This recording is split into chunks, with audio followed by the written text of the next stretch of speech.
Salom, meni ismim Oleg.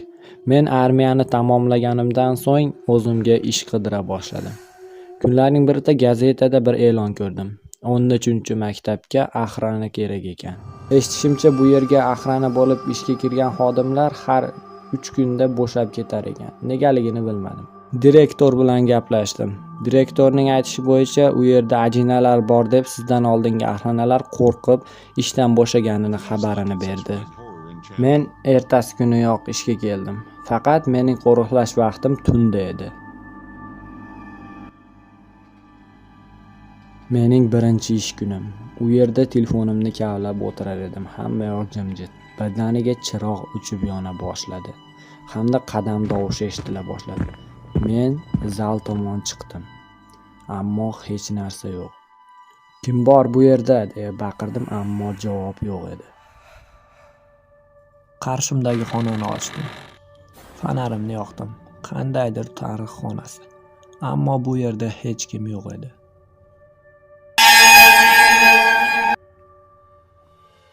Mana ikkinchi kun ham keldi. Ammo maktabda qandaydir hodisadan so'ng chiroq o'chib qoldi. Men qayerdan o'g'nashni bilmay, fonarimni yoqib, zallarni aylanib, generator joylashgan joyni qidirar edim. Yo'lda ketar ekanman, qandaydir vahimali, qo'rqinchli ovozlar, qadam tovushlari meni qo'rqitar edi. Shu payt fonarim ham o'chib qoldi. Hamda fonarimni yoqdim. Qandaydir xonalar, eshiklar turar edi. Bir zalga ham kirib keldim. Bu zalni yurar ekanman. Bu zalda ham o'sha dahshat, vahima meni yana cho'chitar edi. Va nihoyat men u zalni uzoqdan ko'rgandek bo'ldim. Hamda yaqiniga borib, zalga kirdim. Zalda bir eshik turardi. U eshik menimcha generator joylashgan joy edi. Hamda u eshikni ochdim. Qandaydir pastki qavatgami yoki podvalgami uzun bir izlana turar edi. Va nihoyat generatorni ham topdim, lekin uni o'g'nay olmadim. Boshqa tomonga fonarimni yoqqanimda u yerda bir xona turardi, uni eshigi yo'q edi. U yerdan turli xil tovushlar kelardi. Men bu tovushlardan biroz cho'chir edim.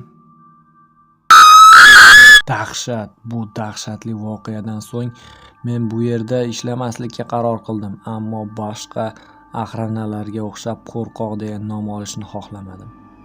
U dahshatli maxluq meni 5 kun bezovta qildi. 5 kundan so'ng va nihoyat men bu maktabni tark etdim, ishdan bo'shadim. Surishtirishlarim natijasida shuni bildimki, bir boyvachcha bu maktabni bir mazlum kampirning uyining ustiga qurgan ekan.